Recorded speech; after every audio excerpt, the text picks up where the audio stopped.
Hello, hello, and welcome back to my channel. If you are new here, my name is Layla, and we are going to talk about the books that I read in June. My goal for June was to read 3 books, but one of these was a lot longer than I expected, Seven Husbands of Evelyn Hugo.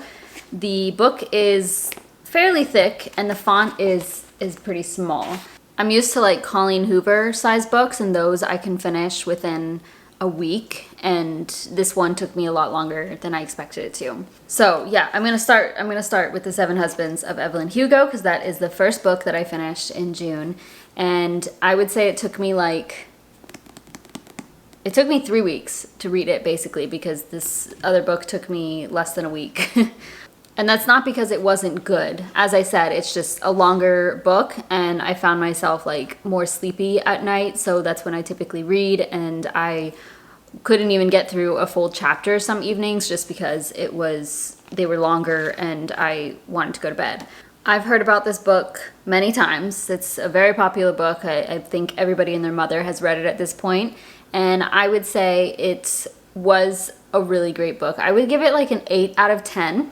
It's the story of Evelyn Hugo, basically how she rose to fame, and her 7 husbands, obviously, and just the love experiences that she had. So it goes a bit beyond the 7 husbands, and it explains her story as to why she married each of them, and she's not really like...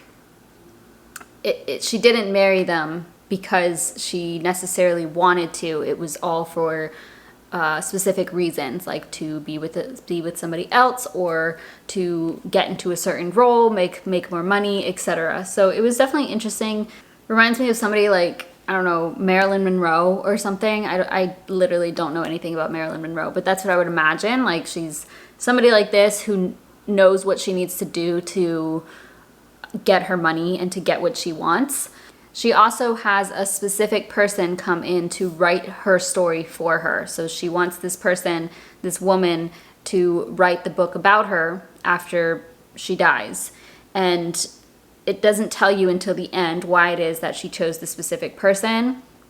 And it was quite sad overall, I would say, toward the end, through the whole story. She definitely makes it clear, like, Evelyn Hugo as a person is like, I am not a good person, etc., etc., and you find out closer to the end why that happens. And I think that it was sad toward the end. I did not cry, though. Everybody said I would cry, and I didn't. I would say that I did get a little bit teary-eyed during certain parts, but it wasn't like even close to crying. It was more like I could feel the sadness, but I didn't feel the urge to cry. I did want her to be with one specific person, but as a character, like as a person, I did not like Evelyn Hugo very much. I thought she sounded like not a good person, and definitely selfish, and just doing things for her own self. Even toward the end, when she started to change things, it still always felt shallow. I don't know, like she was expecting everybody to please her, I guess is what I'm getting at. But yeah, as a person, I don't think I would like Evelyn Hugo. This was a great, entertaining read. I do suggest you read it. I give it an 8 out of 10.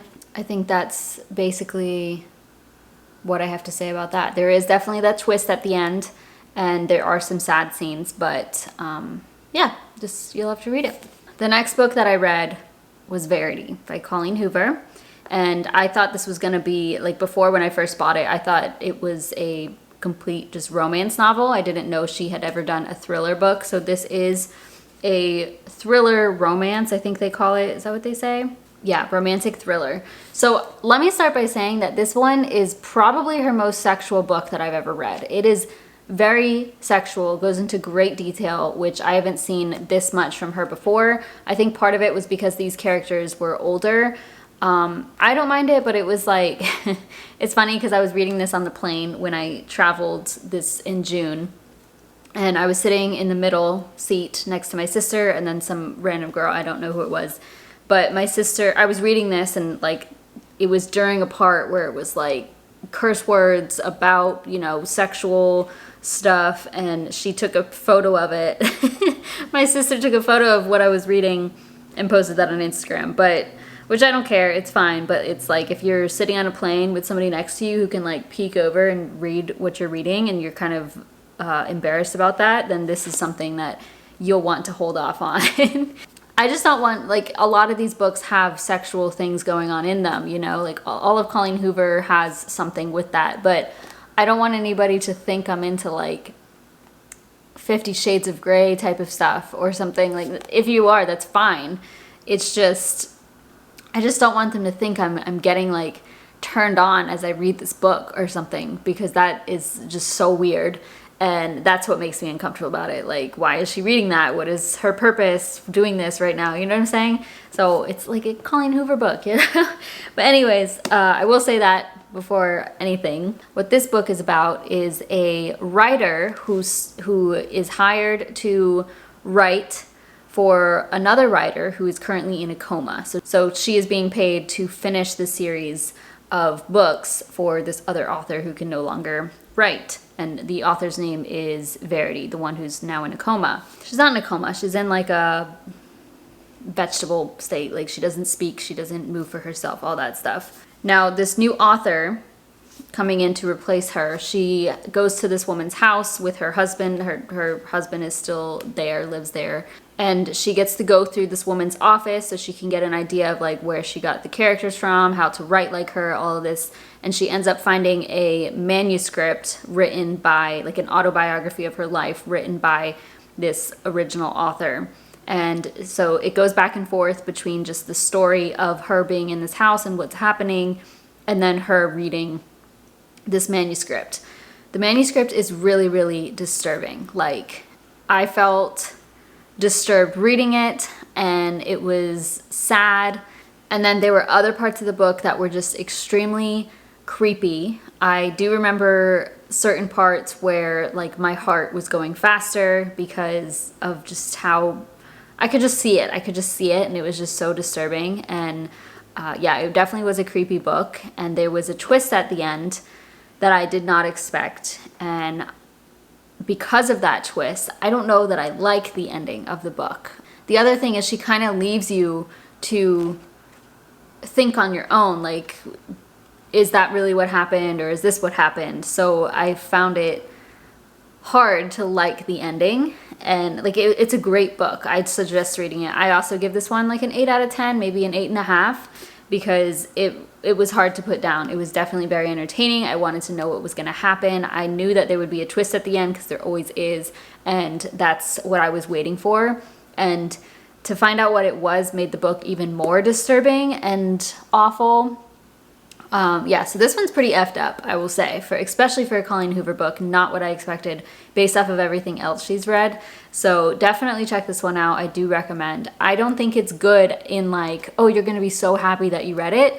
It's more like, wow, that was good. Yeah.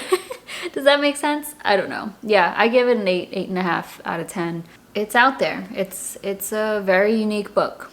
There is romance in it, by the way, so you'll see where that leads to. But I would say that if this is your first Colleen Hoover book that you're reading, don't expect her other ones to be like this whatsoever.